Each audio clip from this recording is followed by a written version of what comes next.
It remains one of the most contentious issues in American politics, voter fraud. Those who are not registered to legally vote and often cast numerous ballots for certain candidates without being stopped. The left says it's no big deal and doesn't happen that often. The right, and those with common sense, would counter that if it happens once, that is one time too many. In Texas, one woman took it to the extreme, a Mexican resident who voted twice in recent elections, and it begs a return to the issue of a simple voter ID, something too many opponents see as an unnecessary burden and a knee-jerk reaction. Is it knee-jerk to ensure proper and fair elections in America? Let's start there. Let's go around the dial.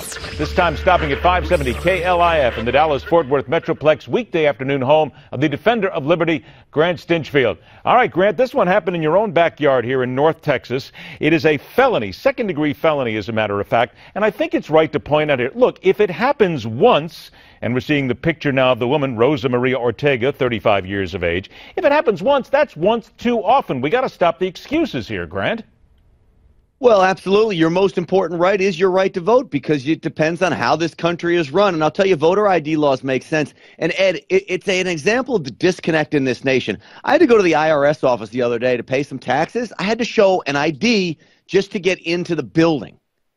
And so now they don't want us to show ID to vote? It's outrageous. But let's put it this way. If you're going to have the voter ID, let's dig a little bit deeper here. You've got to make sure that the people in the polling places count the votes, and it's done properly, because how many times do you hear stories of them throwing them away, tossing them away, not even paying attention? So if we're going to have the IDs, don't we have to get deeper into this and make sure that it's right down the line and everybody is held accountable in this entire procedure?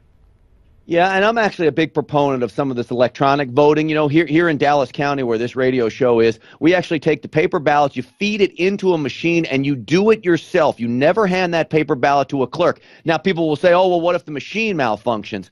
You've got to have checks and balances here, but I like the idea that that ballot never leaves my hands. What do you say, though, to those people, and again, I'm going to throw it to the left here, who says, oh, come on, Grant, this is no big deal. This happens once or twice. It doesn't happen a lot, and it's you people on the right who are just making a big deal out of this. Well, I think you make a great point that if it happens once, it happens way too many times. But I actually believe this happens far more than we ever imagine that it happens. And I guess if I take anything humorous out of this, the woman that was arrested, she's Hispanic and she voted in a Republican primary.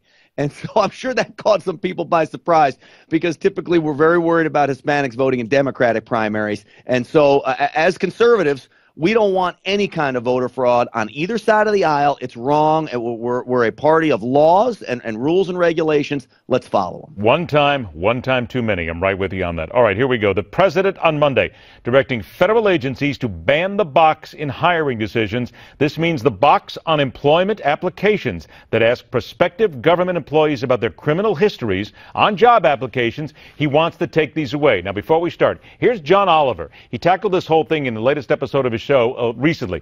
He brought up an interesting point of how some former prisoners are encouraged to dance around the issue of ever having been to prison. Here's what he said.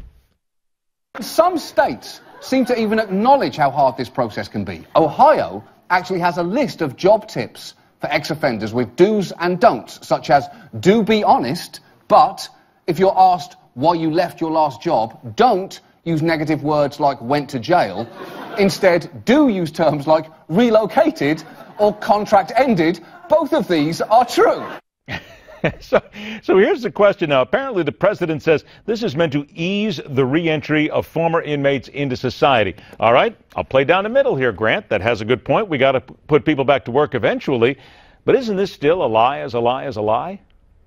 Yeah, and look, I know it's hard for convicted felons coming out to get job and get work and get employment. I own a quick car oil change business. I got 10 guys working for me. 2 or 3 of them are convicted felons. But I'm not a lazy bureaucrat. And by banning the box, what you're doing is you're saying it's okay to be a lazy bureaucrat. They like to follow the rules. And, well, if it says in the box that they're a felon, I got to put this application in one pile. How about we take each case on an individual basis, let the hiring managers look at these individuals and see whether or not they're capable for the job they're applying for? Yeah, but I'm going to stop you there. Don't you that most people will just look at somebody and they'll see they went to jail and they'll just say, that's it, you're out. I don't even want to talk to you.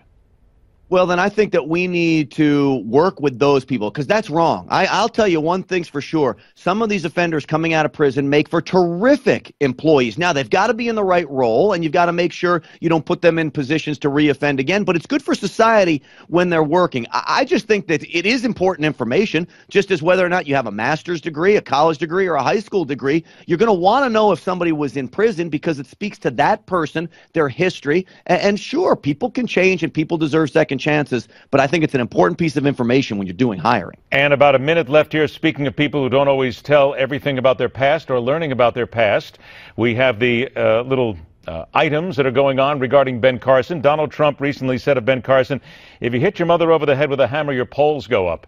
It's, I mean, that's Trumpism. You got to agree with that, but it's getting a little ridiculous here.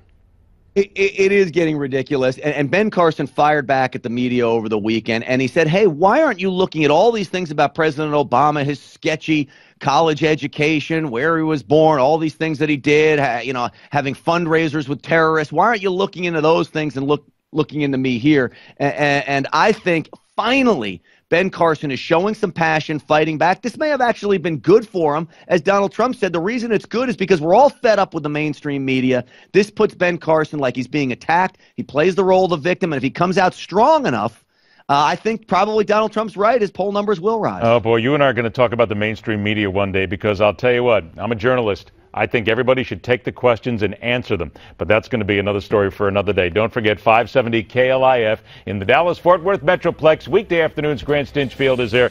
Grant, thanks a lot, partner. We'll talk to you again real soon.